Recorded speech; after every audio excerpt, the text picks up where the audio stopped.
consecutive World Finals appearance, our 2023 World Runner-Up. Give it up for Pedro!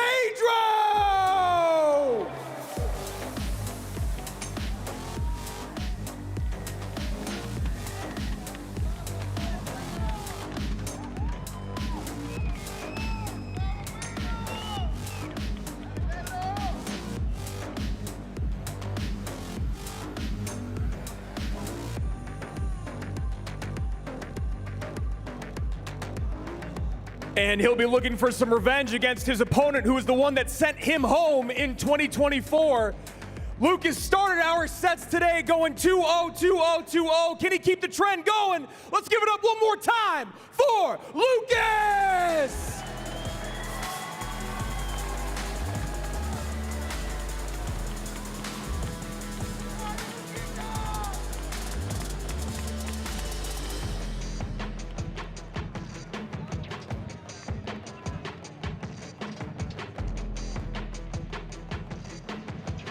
Here we go, Pedro and Lucas, and one of my favorite things is seeing the comfort level that Lucas has now on stage. So loose, so confident, and we've really got to watch him grow up here in CRL. Yeah, I mean, it's always amazing to see the evolution. Wow, the evolution of these players, not just the cards. I see what you did there. Yeah, thank you. And yeah, I mean, Lucas, he certainly loves the spotlight, and, you know, the spotlight really does love him. That's very true. Now, you know, when we look at this matchup between him and Pedro, I love that answer. It's all he wants is sushi. Favorite sushi, more types of sushi, other types of sushi. I'm going to buy sushi. All right, so we know what's in store for Pedro with his money. And, you know, when you think about this matchup, Pedro is a guy who's purely from the solo era against Lucas, who's been here since the Teams era, even played in 2019 in some of the semi-pro Teams leagues. He might have, I don't know which team he was on, might have been LA Gaming. I think everyone played for LA Gaming at one point in 2019. But he's up against Pedro with one of the most experienced coaches who coached in both teams and solo, former Tribe coach for teams, Jose VTS. Yeah, I mean, Jose VTS, one of the greatest coaches to ever do it, absolutely. And I mean, he's been so consistent. Like a lot of these coaches, we talk about them and it's like, oh yeah, you know, for these 3 years, he was great. But I mean, it's been what, 7, 8, 9 years, and he's still in it, still doing so much work. It's clear that he has every single player that he coaches ready to go for the monthly finals, world finals. You know, a lot of props to his coach. And taking a look at what we might have coming forward here in a little bit. This is interesting because, as we've started to see, we have players who have already come out and played a match, who had to prep for that match, and had to have their second match ready to go versus the people who are all fresh. Didn't work out for some of them, obviously. Some were able to shut it down. But in this one, you have an interesting situation where you look at what Lucas has planned. We'll get to that more in just a moment. First, let's look at your predictions here, what you have going on, and right now, 58-42 going for Pedro at the moment, which, you know, this is, again, I think pretty close, but Pedro lately has been one of those big guys. Let's look at what you've got here, Josh. All right, let's see what I have. And I have Lucasxgamer. Look, I saw his first set. I thought it was wonderful. Very few mistakes. And once you win a mirror matchup, you have to feel good for the rest of the tournament. You have to feel like you're the better player every time you step on the stage. I'm doing the exact same thing, going with Lucas. And again, this for me, this comes down to deck pool. Okay. Lucas has a tremendously deep deck pool. And Pedro is very, very good with a very specific deck pool. He might be one of the best players here who leans heavily on comfort, and that's a big concern for me here in game number 1 and game number 2, is does he go too much to comfort? I don't think we have to worry about Golem or E-Giant from Pedro at all. Yeah, and when you can eliminate even even just one meta deck away when your opponent just isn't willing to play it, that makes your life so much easier. Instead of having to worry about, you know, 150 combinations, you only have to worry about 120. So that is absolutely massive. And Lucas, no coach, doesn't matter. He's born for this.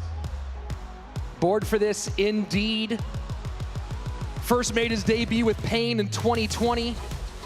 Brought that team to a wonderful World Finals. Might have knocked out a friend of mine standing next to me along the way. But, you know, you do have to look at Pedro and look at what he's done coming almost out of nowhere. His debut season in 2023. He's one of the few other people besides Mohamed who puts 3 accounts in the top 10 on ranked. Yeah, I mean, it's absolutely ridiculous. It's just, I can't even use the word unfair. I mean, really, it's just super impressive, super cool, but, you know, it does actually make you feel bad. I think that's what I'm kind of leaning towards. All right, you did 3. All right, let's try and reach Ultimate Champion with an 80% win rate. I didn't do it. Oh, man, look at that. And we're just moments away from this second round matchup. Pedro and Lucas, 2 of the 3 Brazilians here. We've already had some success, and Josh, I'm gonna go on a limb here and guess that someone from Brazil is gonna win this match. Yeah, that's a, yeah, you know, in fact, I will guarantee that one of these 2 will qualify, and here we go. Game number 1 underway. I'm gonna tell you guys right now, and I'm so glad to see it. I was expecting Pedro to potentially go either RG game 1 or Minor game 1. Instead, he goes Hog, a little bit different. Lucas playing Royal Giant again here. I think he's running back the exact same deck from before. I think he was looking for potentially a mirror matchup one more time. Yeah, definitely could see that. Lucas, I mean, it's clear that RG is his bread and butter, and, you know, he talked about it in his post-game interview. I've played the mirror matchup 1,000 times, and if you've played the mirror, you've played against this deck, you've played against Hog, you've played against all these, and right here, I mean, the question is, does he feel comfortable? We'll have to see as this game goes on. And we're going to see this a lot. The Hunter behind the Hog. Hog gets a couple big shots, plus the Firecracker splash. Big opening here for Pedro. Yeah, Lucas has to be upset beyond belief. I have no idea. I think the Hunter forgot how to shoot or didn't shoot or something went wrong, and the Hunter put in absolutely 0 work. First minute away, massive lead for Pedro, 1804 on that right-hand tower. Just a tiny bit of chip for him on his side, and Lucas sets up his Royal Giant. Now, Josh, talk to me about this dichotomy here where, you know, one of Lucas's best ways to deal with that Hog Rider, obviously going to be that Fisherman, but he also has to contend with the Mighty Miner working on that Royal Giant. Yes, he has the Electro Spirit here. How's he going to be able to do double duty here? Yeah, it just gets interesting. You're trying to wait for double elixir, trying to get the multiple RGs. It just gets super awkward for both of these players because, yes, you can defend with any 2 troops. You can defend with the Hunter plus the E-Spirit, get 0 damage. But at the same time, if you place the Firecracker behind him, right here, Pedro, too late with the cannon. The RG is going to lock on. This is just difficult for both players. That's why this matchup gets so interesting. And just more than happy to go ahead and take that Fireball onto the Firecracker, get the Evo off the board. And after 2 minutes, we're pretty much all square. Yeah, all of a sudden, this is, I mean, this is a game. And here we go, Hunter plus Log going to be able to clean that up. And he does protect the Hunter from allowing the Firecracker to splash, gets the E-Spirit. Oh, beautiful job from Lucas. Incredible micro. And slowing down a bit now is Pedro. He does have a slight elixir lead when you don't count the troop on the board, and able to cover, does not get a shot. King Tower activation playing a critical role there. Wow, and Hunter learned how to you know, prioritize. His Hunters have been absolutely perfect as this game has gone along. After the first one, it's just been gorgeous work from Lucas. Here we go, sudden death overtime on its way. Pedro ahead by 3 and change. And right there, Cannon going to be able to defend the first RG, but you know there's a second one coming along soon, and there it is at the bridge. Evo Ghost on the right side, going to clean everything up and take it out while protected. And this second RG should be able to get a shot. It does not, so perfect defense from Pedro. And now 120-ish HP separating 2 players. But you think about the quality of that defense, Josh, and you're still giving up a couple hundred damage. This time, Fishboy should be more than capable. And with the stun, still gives up a hog shot. And you see Lucas very unhappy with that. Yeah, very frustrated. The Ghost doesn't get down in time. Yeah, just doesn't get down in time, really. And right there, the Hawk does get 1 shot. Fisherman cannot get the pull. Beautiful. You know, we talk about the micro of Lucas. That micro right there from Pedro was amazing. Firecracker goes back behind. Hog should still get 1, and it does. The Evo RG placed into the Mighty Miner, a huge mistake, and Pedro just licking his lips. That was way too easy. That should never be happening on the World Final stage. High Hunter plus E-Spirit. Tries to pull the Mighty Miner over. Hog is running, E-Spirit stunning. Able to stop it this time is Lucas, but time ticking away, only 45 to get that damage back. The Evo Firecracker not going to be able to lock on right there. That Fisherman, a beautiful E8. Can it get another one in time? It doesn't. Hog gets a shot on top of the tower. It was the E-Spirit just completely shutting that whole thing down, and now it's last gasp for Lucas.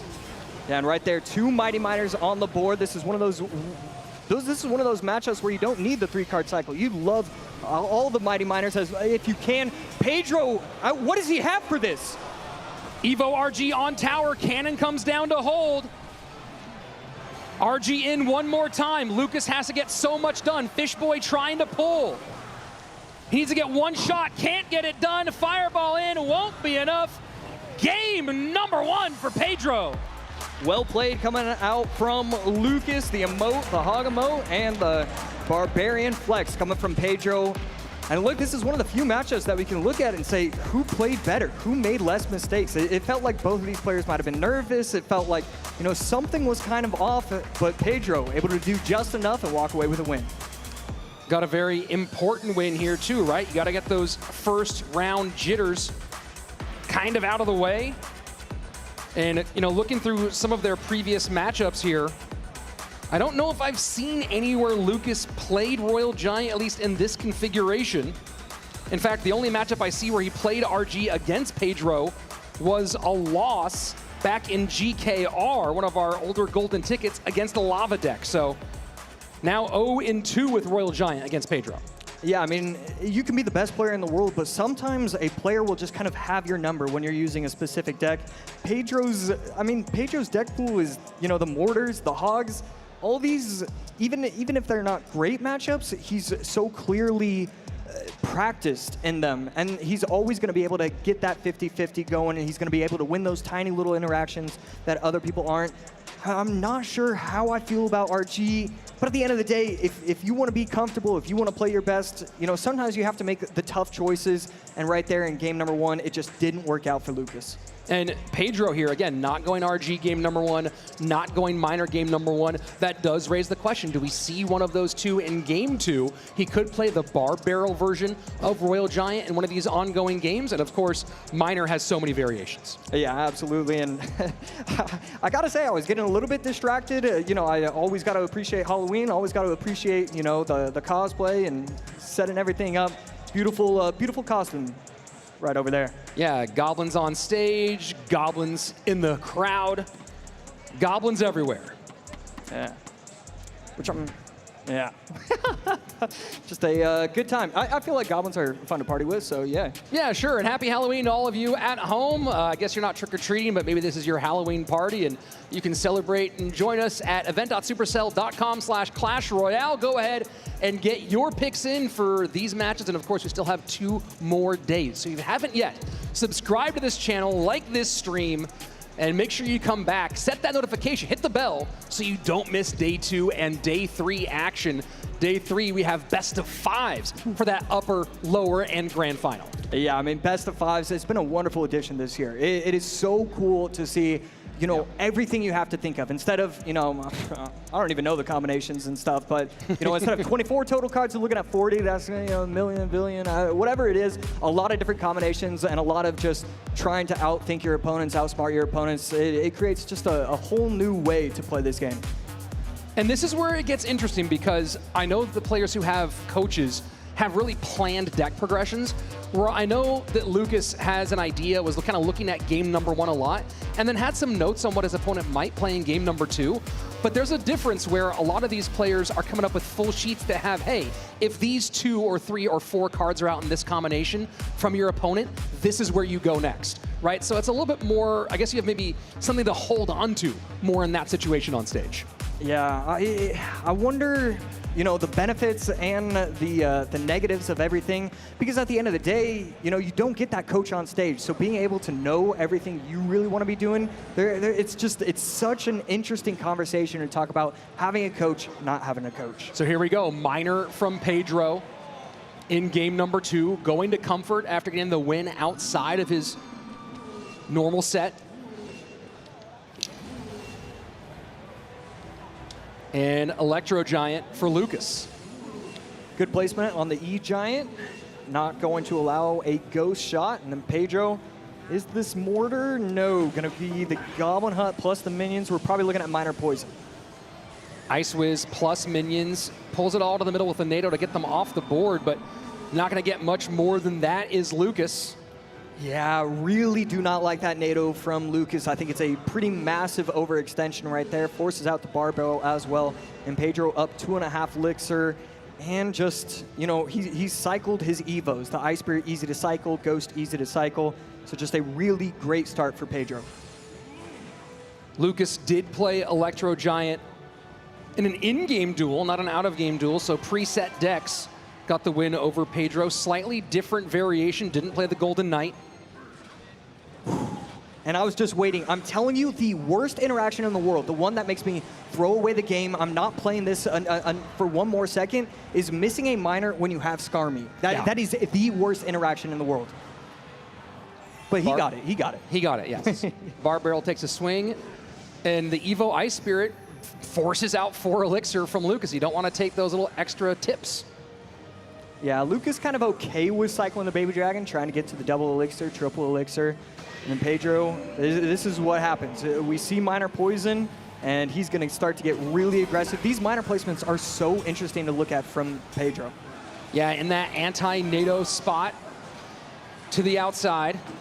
Lots of damage here. Minions able to really put some work on that right-hand tower. And once again, Pedro opening up the lead early. Yeah, right here, the E-Giant just not putting in the work that needs to be done. The Ice Wizard spread out to the side, plus the Goblin Hut. It's just too easy for him to defend every single time.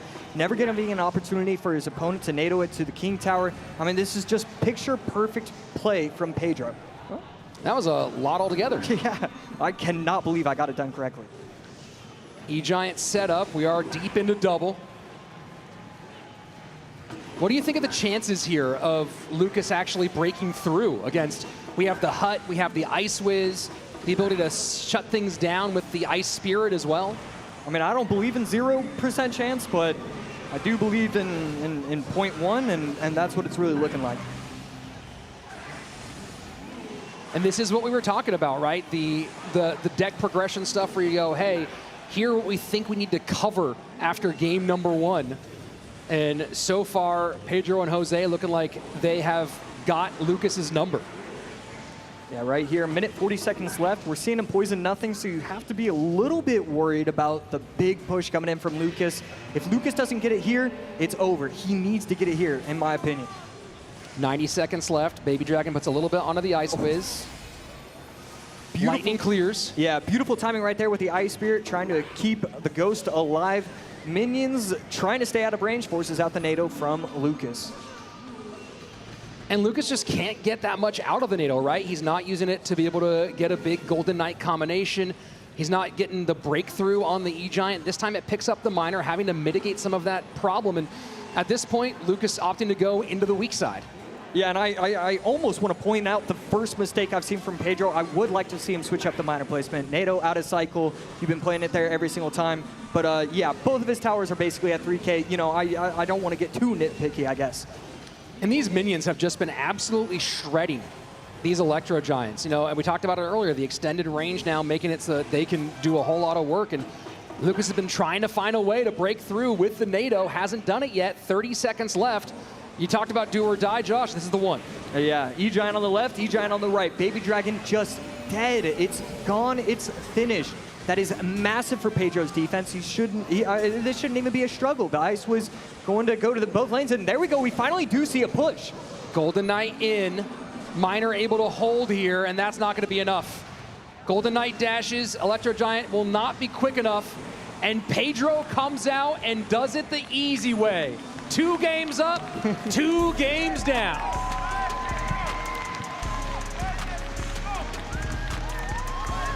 Yeah, brilliant job from Pedro. I mean, the entire match, he just dominated. The minions, look, you talked about it a little bit. The minions were beautiful. You shouldn't be able to stop an E-Giant with minions. It shouldn't work. That doesn't make sense. My brain doesn't allow it, but we just saw it right there. The minions putting in work every single time. Ice Wiz off to the side. Goblin Hut perfection. I mean, just a beautiful set from Pedro. And crowd certainly having a good time here. We are live at Atlanta DreamHack. People from all over coming together to enjoy their favorite thing. We've got lots of esports here, lots of gamers, and one who just got a big time win. Let's go down to the floor where Andrew is standing by. All right, so Pedro, Lucas sent you home in 2024 World Finals. You come out game 1, you run Hog Rider, which Lucas is known for. How does it feel to get your revenge? Você acabou de se vingar de ter perdido para o Lucas em 2024 usando a carta favorita dele. Como que isso significa para você? Cara, eu acho que é muito legal poder estar aqui de volta e ter a revanche. Infelizmente é triste por sermos dois brasileiros, mas pelo menos ele não está eliminado, então ainda tem muita chance Brasil aí. I'm glad to beat him. I'm sad to be a Brazilian team losing for me, but I'm so glad that I bet. Yeah, it's kind of a win-lose situation there. You've been sitting backstage for 3.5 hours waiting to make your 2025 debut. What have you been doing and how have you stayed locked in? Você ficou preso lá atrás por 3 horas e meia esperando para o seu jogo. Como você se preparou para estar aqui agora? Então, acho que eu estou bem tranquilo, na real, por ser o meu terceiro Mundial, mas eu fiquei acompanhando todos os jogos, também joguei alguns jogos antes de começar o campeonato, então estava realmente bem focado para trazer essa vitória. Actually, I'm chilling right now because I practice a lot between the games and other matches, so I'm just relaxing to be a good day. Well, practice pays off for Pedro. Let's hear it one more time. Practice indeed for Pedro, and if you're in the crowd and you were sitting stage left with the stage on the right-hand side from your perspective, right behind me over here, if you were walking around, I know what Pedro